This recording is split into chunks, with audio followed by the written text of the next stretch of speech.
afternoon, everybody. Obviously, Justin's here. As you know, on Tuesday, we made a trade to reacquire him. Obviously, the Astros are pretty excited about it, so we'll open up the questions. We'll start with our Houston folks first. Brian over here and Chandler.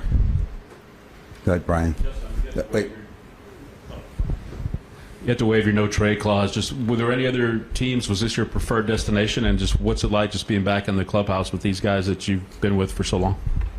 Yeah, I mean, I think this when after I had some conversations with Billy and Steve about next season and their plans, I think entertaining the idea of a trade and waiving my no-trade clause, I think Houston was the number one choice for me. Just knowing these guys so well and having a chance to win, the familiarity and had such a great time here. So yeah, that was number one choice. Okay, Chandler. Justin, how much did your relationship with Jim Crane kind of influence this and your desire and your want to come back? I mean, a lot. I think it's when you're gathering the information, and that's all you can do as a player, right? In this situation with the no trade clause is, I try not to get too far ahead of myself. I try to gather as much information as possible and then make an educated decision. Everything goes into that bucket when you're gathering information. My relationship with Jim, my relationship with my teammates, the coaching staff, familiarity with Houston and the fan base and spring training, location, all of it is what really went into my thought process leading up to this. Okay, Matt Young, then we'll open it up to questions after that. Usually your first day with a new team, it takes some getting used to. It looked like you were just back at home in the clubhouse. Did it feel any different for you at all? I mean, it's exciting, seeing all the guys again. And, obviously once the trade went through, talked to a bunch of the guys on the phone and text message and just, it feels a little weird because it hasn't been that long. So it feels like, you don't miss a beat and you're right back in the locker room. But on the other hand, there's this whole segment that happened. Here I am, still staying in my apartment in New York.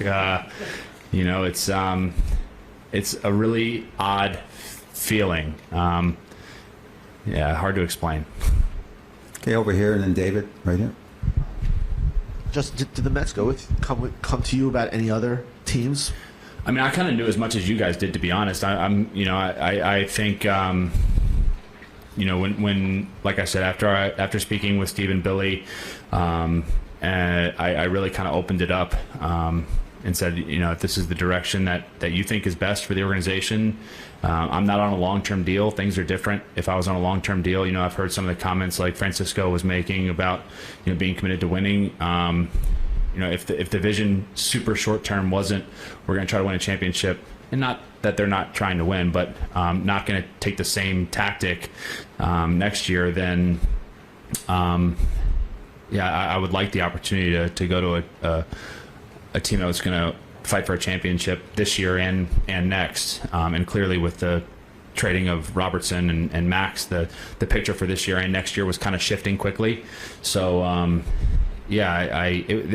I didn't have to veto anything, and I didn't have them come to me and say this team or that team. I just saw a lot of the same stuff that you guys saw with an interest. And I did speak to Billy, and he was telling me who was reaching out and who did have interest, and that aligned with how the media was reporting things.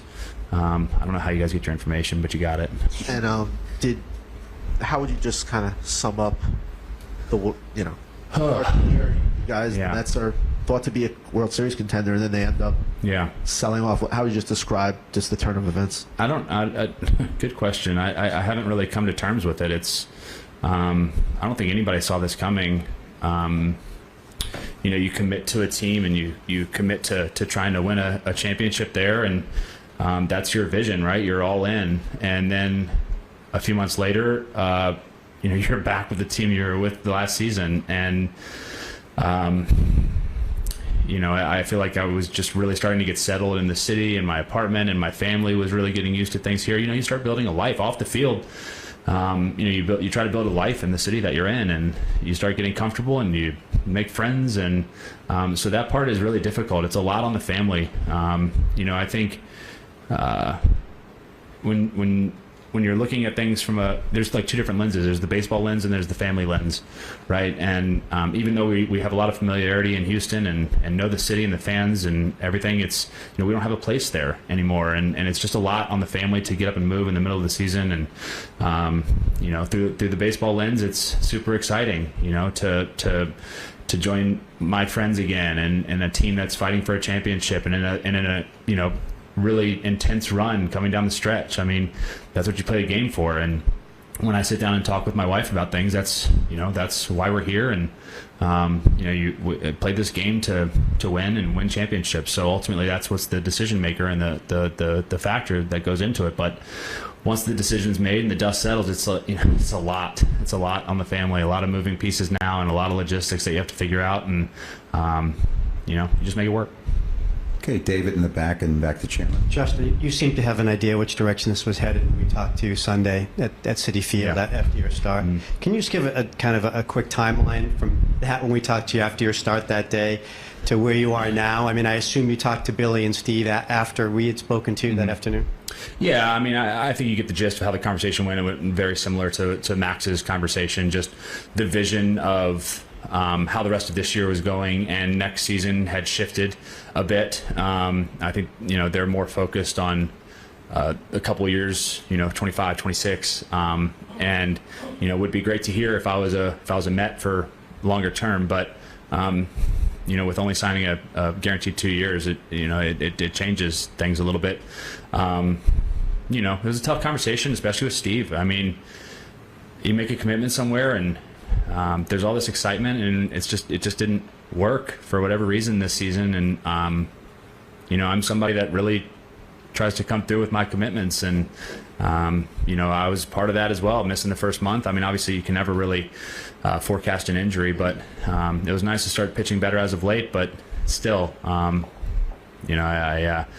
it was a good combo, though. He was very appreciative of my time here and my effort here, and speaking with the team and teammates and all that, and built a nice relationship with him and Alex. And I have a ton of respect for them and what they're all about. And obviously, parting ways, wish them and the Mets and the fan base nothing but the best. It's been a short but nice run for me and my family.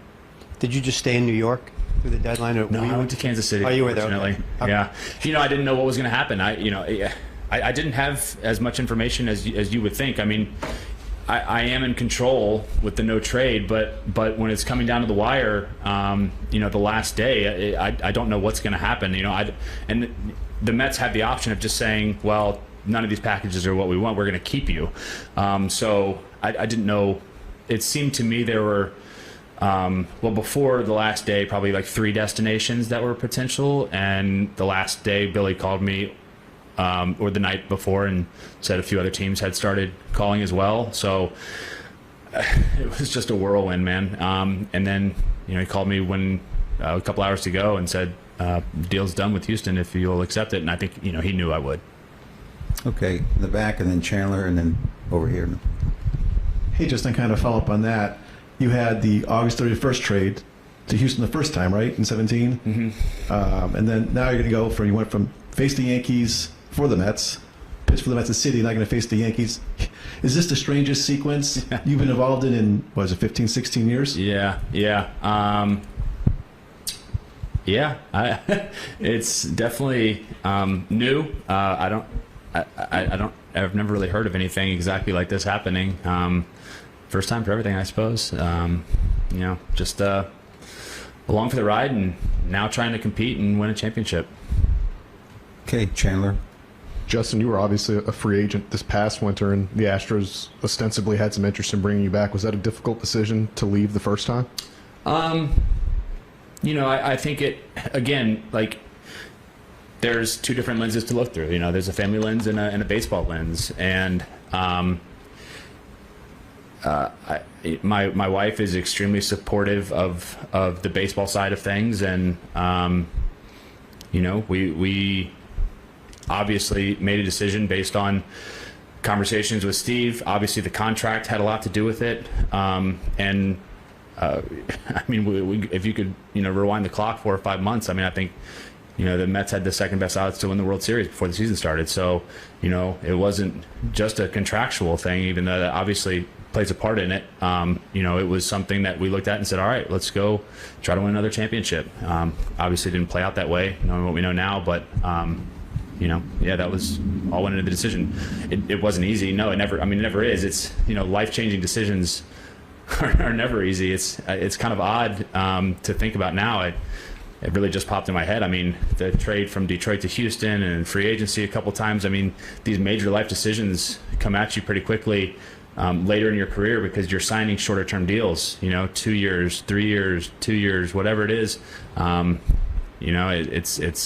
Your free agency is and uprooting your family and changing is difficult. So it's not the funnest part of where I'm at in my career. Okay, over here, then Brian and Lindsay. Justin, sorry to bring it back to the Mets one more time, but there's a lot of just yesterday. Well, that's true. Fair enough. Ago, yeah. It's I think surprising to a lot of people that the season went the way it did, given the amount of talent and hope and all that at the beginning of the season. So, is it too soon to process and analyze for yourself why the Mets season wasn't successful? What do you think happened? I know it's hard to answer quickly, but I mean, we kind of got off on the wrong foot. Everything that could go wrong did early on, and just never felt. Even though we started playing some good baseball at times, we never really hit our stride where we were kind of banging on all cylinders. I can't answer exactly why that is. I think we all in that locker room and stayed extremely positive. I have to give a lot of credit to the guys. I mean, we never let it get negative in there, which is hard to do when things are not going well, and kind of kept expecting it to happen, and it just didn't click. Can't answer it. Okay, Brian, Lindsay, and up here. What do you think of the way the Astros have played the first 4 months, keeping up with them, and also, do you know when you're going to pitch? Dusty didn't say anything. I have to announce that. All right. I think I'm pitching Saturday, but I'll let him. I won't be the definitive answer for that. I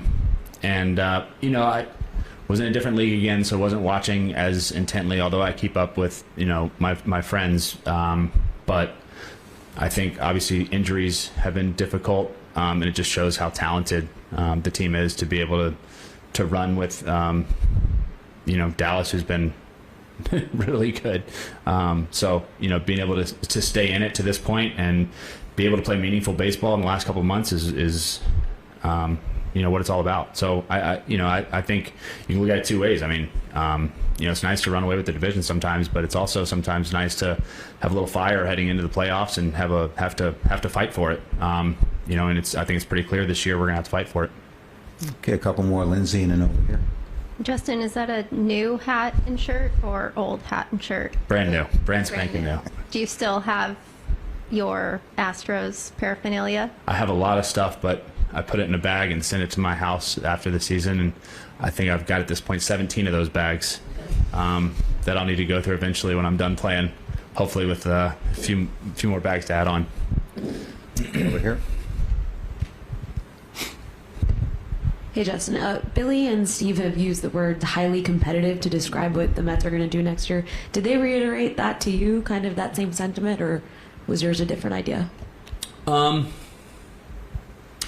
think you look at it from their perspective, and I don't know exactly what their plan is, right? Clearly, their plan in the short term was to bolster their minor league organization with prospects. The direction I was told for next year was it wasn't going to be the exact same MO as this season, which is fill every gap that you need with a free agent. That didn't quite work out, so why double down on that strategy? But I think if I was looking at it through their lens, you look at the players that they have earmarked for next season, Edwin Diaz coming back, and the same core that you had going into this year, I don't see why they wouldn't think that they would be competitive. Okay, last one right here. Justin, with them signing you and Max, and now they trade you guys, Robertson, Pham. How do you think this will impact them down the road with other big name free agents? Will they say they did right by the player? How do you think this will impact them as they, whether it's next year or offseason or the offseason after? In terms, What do you mean did right by the player? in terms of, moved him to a winner. Do you see this helping them with free agents down the road? Do you see it hurting them? I mean, I don't see how it could hurt them. It was just an unfortunate season where things didn't go according to plan. I have nothing but the utmost respect for their organization and how they treat their players. A+ from top to bottom. And anybody that would ask me about that organization, if they had a decision to make, I would recommend their organization. They just because it didn't work out on the field this year doesn't mean that it won't work out in the future. Okay, guys, we're going to wrap up. Thank you, Justin. All right. Thanks, everybody.